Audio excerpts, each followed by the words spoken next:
Late at night in Ouagadougou, the streets were quiet, but inside the presidential palace, history was being written. Ibrahim Traoré, the young soldier who had risen from the ranks to lead Burkina Faso, was about to strike a deal that would shock the entire world. A deal that Western powers never expected. This is the story of how a small African nation dared to challenge global giants, with nothing but courage, unity, and vision.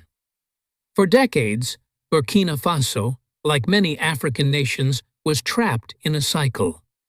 Grain and natural resources flowed out of Africa, but wealth and prosperity never came back. Western corporations dictated the prices, international banks set the rules, and African farmers struggled to survive on their own land. In the villages of Burkina Faso, farmers watched their crops being undervalued, while imported food filled the markets. Traoré understood this injustice. He had seen how the dignity of his people was traded away for pennies, and he had made a decision.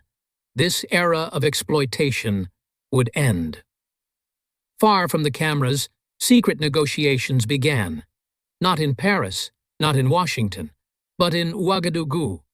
Traoré invited Russian envoys into his capital under the cover of night. The talks were long, stretching for weeks. The West expected Burkina Faso to stay silent, dependent, obedient. But Traoré was preparing a shock. He demanded a deal that placed Burkina Faso in control of its grain exports for the first time in history.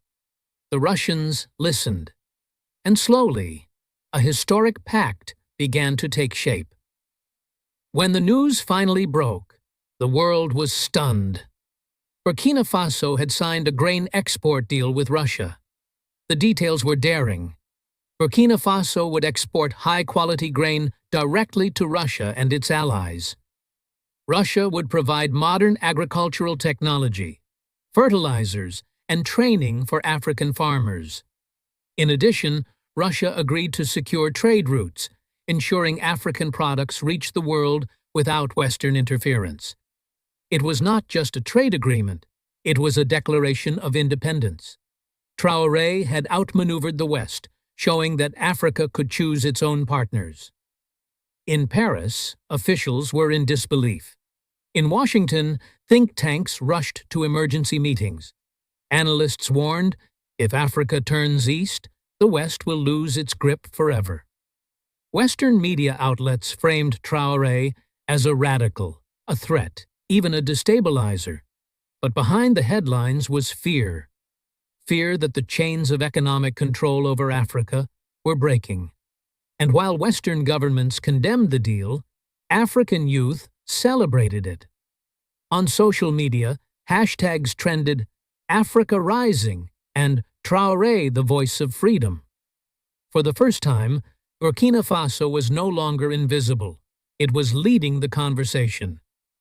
But Ibrahim Traoré was not finished. He reached out to leaders in Mali, Niger, and Guinea. In Ouagadougou, a historic gathering took place. 4 nations, all resisting Western control, sat together to plan a future where Africa controlled its own resources. They spoke of forming an African grain bloc, a union where African nations would first feed their own people, then trade fairly with the world. For centuries, Africa's riches had been its curse, but Traoré's vision was turning resources into strength and dignity. Before a sea of people in Ouagadougou, Ibrahim Traoré stood tall. His uniform was simple, his voice was calm, but his words carried the weight of centuries.